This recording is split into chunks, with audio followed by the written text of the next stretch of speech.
Hello everyone and welcome back to The Favorite Comics, and this week we are switching things up from the serious tone we had last week talking about Kingdom Come. This week we are looking at the first comic book that I read that was an independent book where my mind literally went, oh my god, this is amazing. And that's happened a few times. Of course there are books that you just love that are more independent and niche, but this one I remember picking up the first trade and I was like, man, this is right up my alley for things I enjoy. And that, of course, is the 2013 book, Sex Criminals. Now, this book was written by Matt Fraction with artwork by Chip Zdarsky. And this is kind of like the first time I have read either of these guys' work. And going later on into their careers, I would say they become some of my favorite talents in the industry. But when I first picked up this book, I got it for a few reasons. First off, I am somebody who thinks sex should be explored in like a creative and unique way.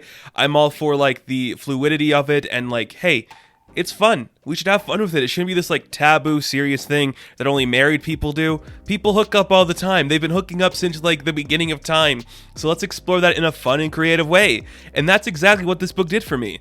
That was like the main draw to me. I was like, okay, I know this is going to be funny, which is hilarious. And I knew it was going to like introduce sex into like a greater mythos in this world. It's going to be viewed in a different way than it has been in other kind of series, and that was really fun to see.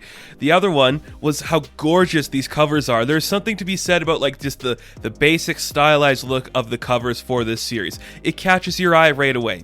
When you see these covers, you're instantly like, oh, this is kind of unique, it's kind of different. It's very interesting to see, and I really like that. So I don't know if a lot of people here have actually read Sex Criminals, but I will tell you, it has recently wrapped up, actually within the year of 2020 when this is like recorded. I don't know when you're watching this. It's wrapped up now. It's 31 issues. It's like 30 in the main story and then like a special at the end. And let me tell you guys, it is a fun roller coaster of emotion and heartfelt stuff. You're gonna like just have a fun time with this story because it's not what you're gonna be expecting. Let me tell you that right away. So the opening of this book, and I'm not going to do too many spoilers just because I like people going into this with like, hey, I'm ranting about the stuff I like, here's what you should do about it. The main idea of this book is we follow the story of two people, Susie and John. Now, these are two individuals who throughout their life, they've been kind of like exploring their sexuality and figuring out who the kind of person they want to be. But one time, randomly, they meet each other at a party and they hook up in the bathroom. And as they hook up in the bathroom, at the same time, both of these people climax/orgasm. And when they do that, they find out that they can freeze time. Now, this is something that they both explored before, but when they do it together, they realize, oh my goodness, we should use this to like rob the bank that John's working at and use it to save Susie's library.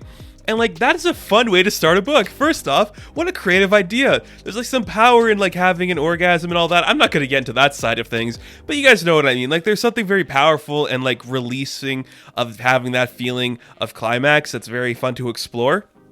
So it's like, hey, we're actually going to build a world around that? That's kind of exciting to see. I think it's really different than what people would be expecting.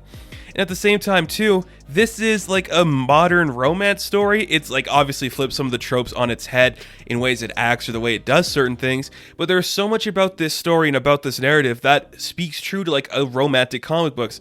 There are times where our characters fight. There's times when they're together. There's callbacks to each moment. They say like the same piece of dialogue to each other to make each other feel comfortable and loved. And it's a really fun area. And then it delves into an incredibly interesting supporting cast. I won't get too much of the supporting cast because it kind of gives spoilers to the story. But something that starts off as this like high stakes espionage, we're going to steal money and do something cool with our sexual powers, escalates into a really beautiful romance story from the two leads. And Susie is a very compelling lead. She's kind of like our focal point for the book for the most part.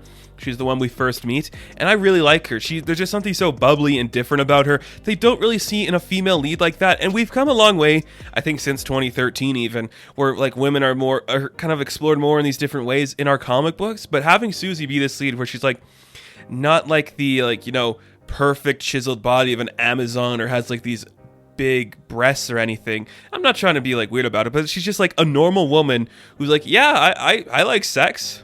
This happens to me when I have sex. I'm going to use it to do what I want. It's fun. And it's just fun that way. And you can feel like, as it's writing too, you can just feel like the energy exuding from Fraction and Zdarsky when they're doing this, because this book gets very metatextual at times, and it actually feels like really good for the flow. So there's times where even they will call themselves out, and like they'll be like, hey, Matt, I don't really know what to like draw for this scene, so should I just like draw us talking about drawing the scene? Like, that's some fun stuff that you don't really see a lot in a book like this. It kind of breaks the fourth wall at times. It kind of has, like, different characters popping up to tell you certain narrative structures, and it's really cool. Like, it's just really fun. Zdarsky's artwork sticks true to itself throughout the entire book. It's very clean, very stylized, though. It feels like a very old-school kind of, like, anime or kind of like an old cartoon with that kind of flavor. But each character looks very unique unto themselves, and I think that's a very cool thing to see. The colors can get weird sometimes, and that's really cool. Very unique book. There's literally nothing like it on the shelves, and only recently I think we're kind of exploring this side of sexuality more. You know, I guess you could say things like, what is it, hack and slash, kind of didn't really delve in that, but kind of dealt with that kind of stuff. But things like Money Shot that just came out really focus on the sexuality of telling that kind of creative stuff. Like, it's just fun. And like I said, it's not just a love story and a romance story in the lead, but that's kind of like the main crux because it makes you care about these characters. The further it goes down, it actually builds a world with other people that deal with these kind of issues, but they're kind of different in the way they present themselves. You know, there's some gay men who use it as like an outlet for each other. There's a woman who kind of becomes like the sex authority, which is kind of interesting. And it deals with it in an asexual way too, which is kind of a really creative idea that I don't think a lot of creators would have went down, because you could have easily just had to be like, oh yeah, here's just another person hooking up with all these people. But no, it's like this person learned about it because of their asexuality. I think that's a really cool and unique idea that we haven't really seen before in this style of book. And with all these other characters too, it goes into some really bizarre, weird ways. Like, it's not even just like, oh, all these people can freeze time. You see other parts of these different people that can do different stuff with their orgasm powers too, and it's kind of fun to see. But it's also like a heist story, like a weird espionage story. It gets into some really weird angles that are very cool to see and very unique onto itself. But at the same time, throughout all of that and everything it does, it remains to be a comedy, which is very impressive. It gets pretty dark sometimes, but at the same time, the writing and the art really work to benefit that. You see like the snarky faces or the sly comments being made, but everything about it still works perfectly fine and feels very natural, feels very organic and very nuanced to the actual story. The 30 issues, they fly by pretty fast, and you don't really feel the weight of things breaking down at all, which I'm really impressed with, because 30 issues, that can sometimes be a lot for a book. But in this one, you're like, oh man, I kind of wish there was more, because I want to spend more time in this world and enjoy my time with these characters. But if we don't, I'm moving past it, and I'm very happy that we got it there. The finale is issue number 69, which is a great, clever way to, like, you know, have the sexual number be like your final book. It's a very heartfelt ending that goes in a direction that I don't think a lot of people were expecting, but feels very like, oh, this is it. This is the end of the line. This is where we're ending this story. And that's kind of a cool feeling that I'm really happy that we got, because it's a nice way just to like tie things up and wrap it up in a beautiful little bow. It makes me really happy. Like, it just made me really happy. And I remember the first time, like, I actually sat down and I read this book. Like I said, I knew it was going to be something I wanted to read, just because it had that certain feel to me, that certain energy of something I knew I was going to like. But when I actually like delved into the story and got into like the narrative and the characters, I'm like, there's really nothing like this in the industry. It's really cool, really different, and it doesn't hold anything back. You want to see some dicks, you want to see some breasts, like, you want to see some everything? It's in here.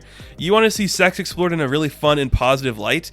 There is nothing about this book that says, yeah, don't have sex, don't be taboo about it. If you're feeling an urge like that, you should express yourself and do it. And that's a very positive thing to say. Not a lot of books can do that. Sometimes when you have like, well, especially in like a bigger company, you can't really delve into the sexual nature of certain characters or certain feelings. But come on, in an independent book published by Image Comics, written by like two of the funniest guys in the industry who are just like, yeah, man, we're just going to tell a parody story.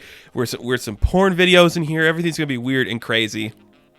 We're going to give you everything you should experience with sex, which is a positive and heartfelt thing, which is really nice to see paired with like an actual beautiful love story, because the love story isn't like, oh man, it's raunchy, it's dirty, it's crazy. These two souls in Susie and John can genuinely love each other in this narrative, and it feels realistic and powerful, and it's going to make you feel things because of it. So there are 6 trades that I believe will be coming out soon. I think 5 are already out, and they're getting to the 6th one very soon.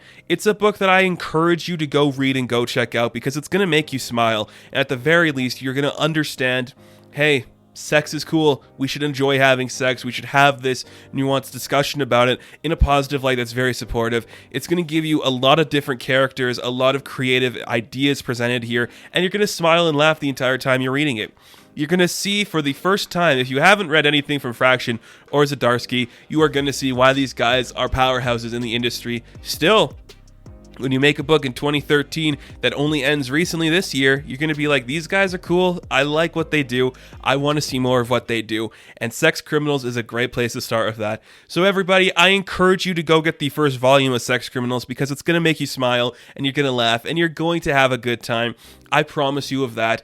It is well worth your time. So everybody, that is why Sex Criminals is one of my favorite comics. Now, thank you guys so much for watching this video. Be sure to like and subscribe to the channel. And if you're listening to this on the podcast feed, why don't you give us a rating so we can bump up those numbers? Because right now we're at rookie numbers. Now, of course, you guys could check me out on Instagram, Patreon, Twitter, all that good stuff. And I will catch you in the next one. Have fun. Stay safe. Good luck.